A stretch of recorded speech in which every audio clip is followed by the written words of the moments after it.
أعوذ بالله من الشيطان الرجيم بسم الله الرحمن الرحيم ودخل معه السجن فتيان قال أحدهما إني أراني أعصر خمرا وقال الآخر إني أراني أحمل فوق رأسي خبزا تأكل الطير منه نبئنا بتأويله إنا نراك من المحسنين قال لا يأتيكما طعام ترزقانه إلا نبأتكما بتأويله قبل أن يأتيكما ذلكما مما علمني ربي إني تركت ملة قوم لا يؤمنون بالله وهم بالآخرة هم كافرون واتبعت ملة آبائي إبراهيم وإسحاق ويعقوب ما كان لنا أن نشرك بالله من شيء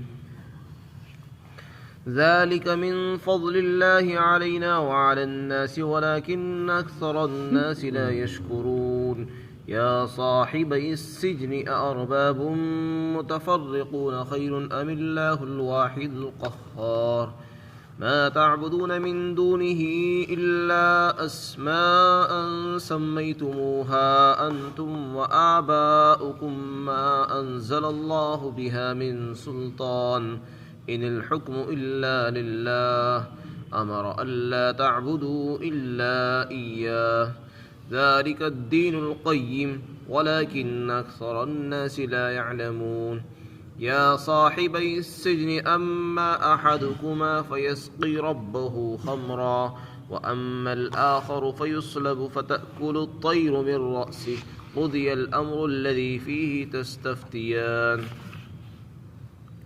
اور حضرت یوسف علیہ السلام کے ساتھ جیل میں 2 نوجوان بھی داخل ہوئے. ان میں سے ایک نوجوان نے کہا کہ میں اپنے آپ کو دیکھتا ہوں کہ میں خواب میں شراب نچوڑ رہا ہوں، اور دوسرے نے کہا کہ میں اپنے آپ کو دیکھ رہا ہوں کہ میں اپنے سر کے اوپر روٹیاں اٹھائے ہوئے ہوں اور اس میں سے پرندے کھا رہے ہیں. آپ ہمیں اس کی تعبیر بیان کیجئے، یقیناً ہم آپ کو نیک سمجھ رہے ہیں. حضرت یوسف علیہ السلام نے فرمایا کہ جو کھانا تمہیں دیا جاتا ہے اس کے آنے سے پہلے میں تم کو اس کی تعبیر بتا دوں گا، اور یہ اس علم کا ایک حصہ ہے جو میرے رب نے مجھے سکھایا ہے. بے شک میں نے ایسی قوم کے دین کو چھوڑا ہے جو اللہ پر ایمان نہیں لاتے اور وہ لوگ آخرت کے بھی منکر ہیں، اور میں نے اپنے باپ دادا ابراہیم، اسحاق اور یعقوب کے دین کی پیروی کی ہے، اور ہمارے لیے یہ شان نہیں ہے کہ ہم اللہ کے ساتھ کسی چیز کو بھی شریک کریں، اور یہ سب کچھ ہمارے اوپر اور تمام لوگوں پر اللہ کا فضل ہے، لیکن اکثر لوگ شکر نہیں کرتے. اے میرے جیل کے دونوں ساتھیوں، کیا الگ الگ بہت سے معبود بہتر ہیں یا ایک اللہ جو زبردست ہے؟ اور تم جن کی عبادت کرتے ہو اللہ کے سوا وہ صرف نام ہے اور کچھ نہیں ہے، اور وہ نام بھی ایسے جن کو تم نے اور تمہارے باپ دادوں نے گھڑ لیا ہے، اور اللہ نے ان کے اوپر کوئی دلیل نازل نہیں فرمائی. اور حکم تو صرف اللہ ہی کا ہے، اور اللہ نے تو اس بات کا حکم دیا ہے کہ اس کے سوا کسی کی عبادت مت کرو، اور یہی سیدھا راستہ ہے، لیکن اکثر لوگ نہیں جانتے. اے میرے جیل کے دونوں ساتھیوں، تم میں سے ایک شخص اپنے آقا کو شراب پلائے گا اور دوسرا اس کو سولی دی جائے گی، اور پھر اس کے سر کو پرندے نوچ نوچ کر کھائیں گے، اور جس چیز کے بارے میں تم مجھ سے پوچھ رہے ہو اس کے بارے میں فیصلہ ہو چکا ہے. حضرت یوسف علیہ السلام نے جو دعا فرمائی اس کے مطابق منظور ہوا، اور عزیز مصر نے اور اس کے ساتھیوں نے یہی مشورہ دیا کہ اس قصے کو دبانے کا یہی راستہ ہے، اور بیوی کو بدنامی سے بچانے کے لیے اور جو چرچا باہر ہو رہا ہے اس کو دبانے کا یہی راستہ ہے کہ کچھ دن کے لیے یوسف کو جیل بھیج دیا جائے. چنانچہ انہوں نے اپنے مشورے کے مطابق ان کو جیل بھیج دیا۔ یوسف علیہ السلام جیل میں چلے گئے۔ جس وقت آپ جیل میں داخل ہوئے، آپ کے ساتھ 2 نوجوان بھی جیل کے اندر داخل کیے گئے تھے۔ 2 نوجوان وہ کون لوگ تھے؟ مفسرین نے لکھا ہے کہ کچھ لوگوں نے بادشاہ کو قتل کرنے کا منصوبہ بنایا تھا، مصر کے بادشاہ کو، اور منصوبہ بنانے میں ان لوگوں نے ان 2 آدمیوں کا استعمال کیا تھا، کرنا چاہا تھا۔ یہ 2 آدمی بادشاہ کے خاص آدمی تھے۔ ایک تو بادشاہ کو پانی پلاتا اور اسی طرح پینے کی جتنے بھی مشروب ہے، شراب اور دوسرے شربت، وہ بادشاہ کو پلایا کرتا تھا، اس کا کام یہ تھا۔ اور دوسرا آدمی تھا وہ روٹی بنایا کرتا تھا، نان بائی تھا، خباز تھا۔ تو جن لوگوں نے بادشاہ کو قتل کرنے کا منصوبہ بنایا، انہوں نے ان دونوں کو استعمال کرنا چاہا اور یہ کہا کہ دیکھو تم بادشاہ کے کھانے پینے کی چیزوں میں زہر ملا دو اور اس کو پیش کر دو۔ پہلے تو انہوں نے اس کو قبول کر لیا، بعد میں جب رشوت پیش کی گئی تو پھر شراب پلانے والے آدمی نے منع کر دیا کہ میں یہ کام نہیں کر سکتا، لیکن دوسرے نے اس کو منظور کر لیا اور رشوت قبول کر لی اور اس نے زہر بھی ملا دیا۔ چنانچہ اس نے روٹی میں زہر ملایا اور بادشاہ کے سامنے پیش کر دیا۔ وہ جو دوسرا آدمی تھا جو شراب پلایا کرتا تھا بادشاہ کو، اس نے بادشاہ سے کہہ دیا کہ بادشاہ سلامت، روٹی مت کھانا، آپ روٹی نہ کھائیں۔ بادشاہ نے پوچھا کیوں کیا بات ہے؟ تو کہنے لگا کہ اس میں زہر ہے۔ اور دوسرے ساتھی نے بادشاہ سے کہا کہ آپ شربت نہ پئیں، شراب نہ پئیں، کیونکہ اس میں زہر ہے۔ تو بادشاہ نے کہا کہ اسی آدمی کو کہا جو شراب لے کر آیا تھا کہ یہ شراب تو پی کر دکھا۔ اس نے شراب پی تو اسے کچھ نہیں ہوا۔ اور وہ جو کھانا لے کر آیا تھا اس کے متعلق کہا کہ تو اس کو کھا، وہ انکاری ہو گیا، منع کرنے لگا کہ میں نہیں کھاتا ہوں۔ تو بادشاہ کو شک ہوا، وہی کھانا کسی جانور کو کھلایا گیا تو وہ مر گیا۔ تو جب یہ واقعہ سامنے آیا، یہ صورتحال ہوئی اور یہ بات پتہ چل گئی کہ اس میں زہر تھا اس لیے فلاں جانور مرا ہے، تو بادشاہ نے اس کو جیل بھجوا دیا اور اس کے ساتھ دوسرے کو بھی جیل بھجوا دیا تفتیش کرنے کے لیے، تاکہ جب تحقیق اور تفتیش ہو تو دونوں کا استعمال ہو جائے۔ تو دونوں کو ہی جیل میں بھیج دیا۔ بھیجنا تو ایک کو چاہیے لیکن دونوں کو ہی جیل میں ڈلوا دیا گیا تھا۔ تو یہ جو 2 نوجوان جیل میں آئے تھے وہ اس سازش کے تحت آئے تھے، کیونکہ بادشاہ کو قتل کرنے کی سازش ہو رہی تھی اور انہی کا استعمال کیا جا رہا تھا۔ ایک بادشاہ کا ساقی تھا، شراب پلاتا تھا، دوسرا بادشاہ کا روٹی بنانے والا نان بائی تھا۔ جب یہ دونوں جیل میں آ گئے اور حضرت یوسف علیہ السلام سے ان کی ملاقات ہوئی، حضرت یوسف علیہ السلام تو اللہ کے پیغمبر، تمام کے ساتھ حسن اخلاق سے پیش آتے، عبادت گزار بھی تھے اور تمام قیدیوں کے ساتھ اچھا سلوک کرتے، اچھا برتاؤ کرتے تھے، یہاں تک کہ سارے قیدی آپ کے دلدادہ ہو گئے اور وہاں کا جو جیلر تھا وہ بھی آپ کے اوپر دلدادہ ہو گیا اور اتنا متاثر ہوا، کہنے لگا کہ اگر میرے اندر اختیار ہوتا، اگر میں خود مختار ہوتا تو میں آپ کو رہا کر دیتا، بس اتنا کروں گا کہ میں آپ کو کوئی تکلیف نہیں دوں گا۔ چنانچہ آپ وہاں رہتے رہے۔ اسی دوران ان دونوں نوجوانوں نے خواب دیکھے۔ ایک نے خواب دیکھا کہ میں شراب نچوڑ رہا ہوں۔ انگور سے شراب بنتی ہے تو پہلے انگور کا شیرہ نچوڑا جاتا ہے، پھر اس سے شراب بنائی جاتی ہے۔ تو اس نے خواب میں یہ دیکھا کہ وہ انگور کا شیرہ نچوڑ رہا ہے اور پھر اس سے شراب بنا رہا ہے۔ اور دوسرے نے خواب یہ دیکھا کہ میرے سر پر روٹیاں سوار ہیں، میں بہت ساری روٹیاں سر پر اٹھائے ہوئے ہوں اور پرندے آ رہے ہیں اور اس کو اٹھا کر لے جا رہے ہیں۔ دونوں نے اپنا خواب دریافت کیا حضرت یوسف علیہ السلام سے۔ جب انہوں نے دیکھا کہ یہ بہت نیک انسان ہے، خوبصورت بھی ہے، نور بھی ان کے چہرے پر ہے، ایک تو نورانیت تھی، حسن بھی اللہ نے ان کو عطا فرمایا تھا۔ حسن بھی کیسا تھا؟ اللہ کے نبی صلی اللہ علیہ وسلم جب معراج میں تشریف لے گئے تو آپ کی ملاقات انبیاء اکرام سے ہوئی، وہاں حضرت یوسف علیہ السلام سے بھی ملاقات ہوئی۔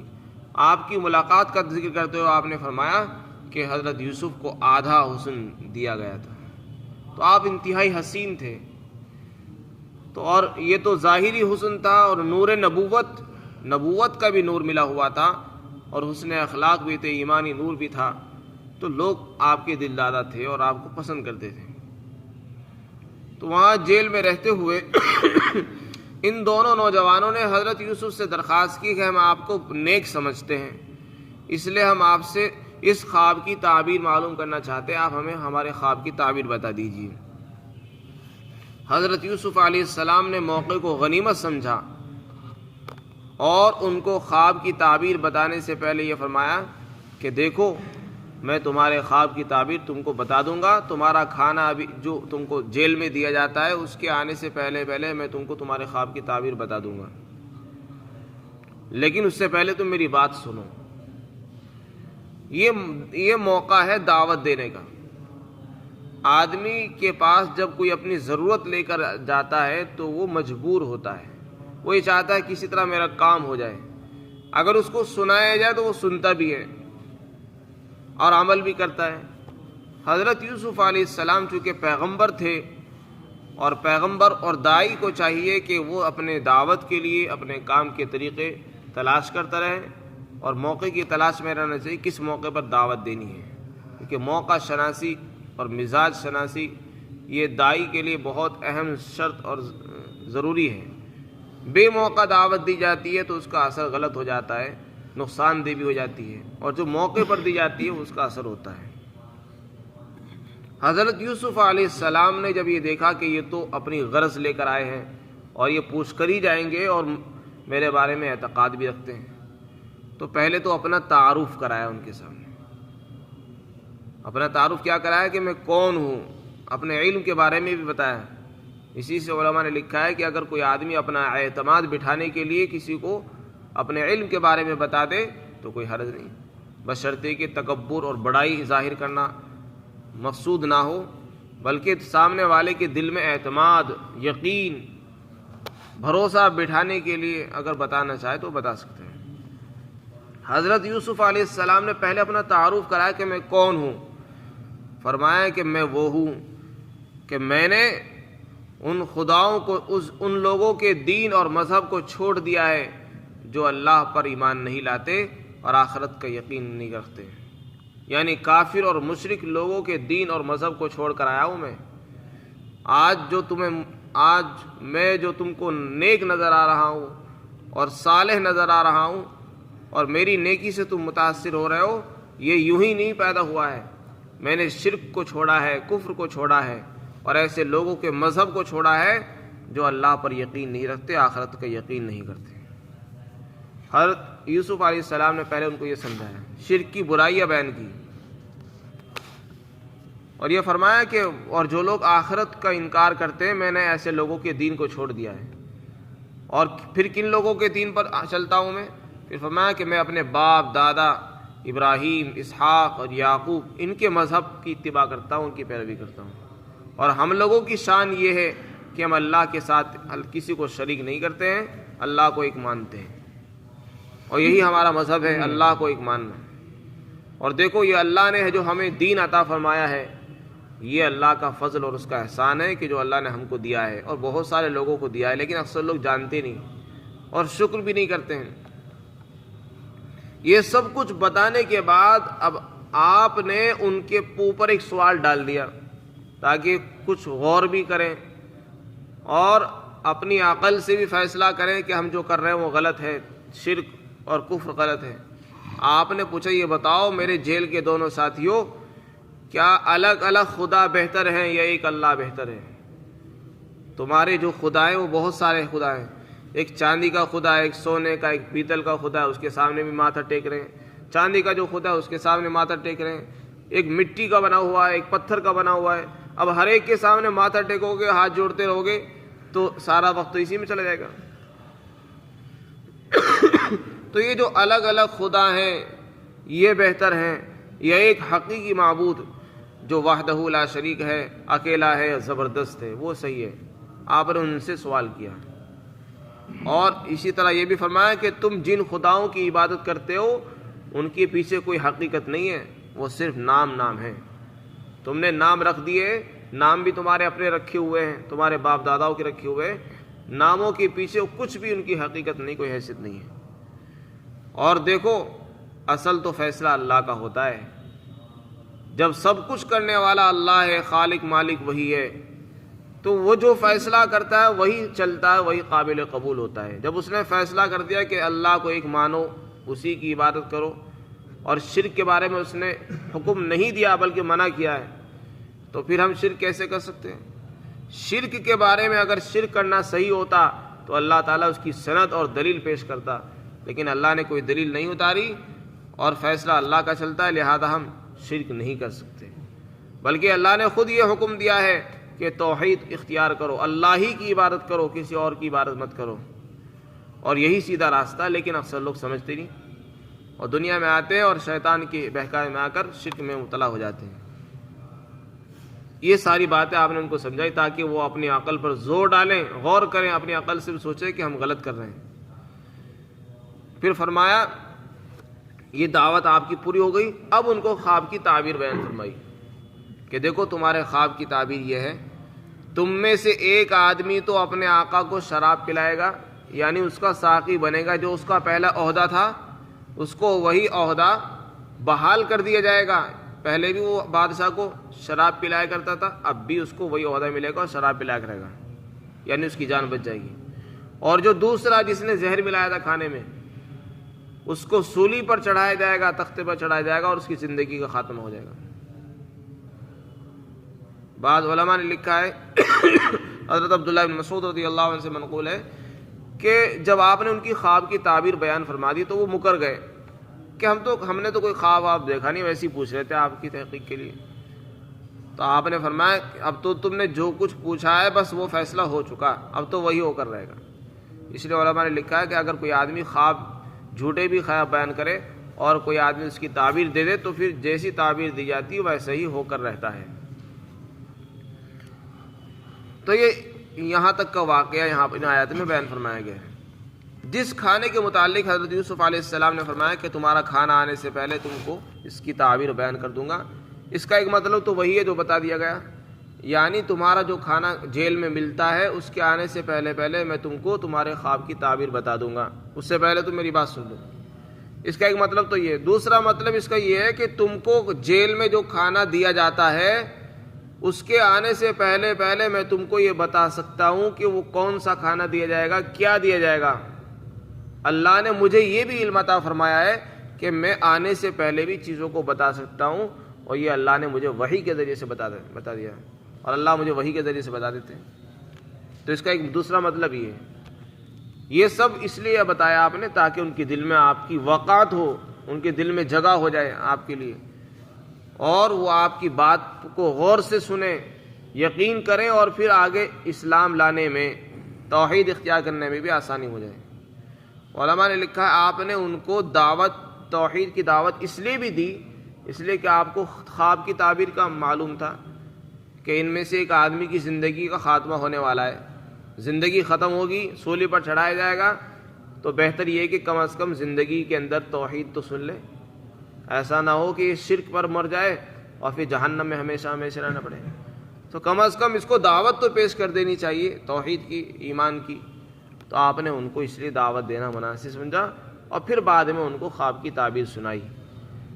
تو یہی مزاج نبوت ہے، اور یہی داعی کو چاہیے کہ آدمی کو اپنی دعوت اور ایمان کی دعوت بھی پیش کرتا رہے، اور پھر بعد میں لوگوں سے معاملات کرے۔ اللہ تعالی ہم سب کو عمل کی توفیق نصیب کرے۔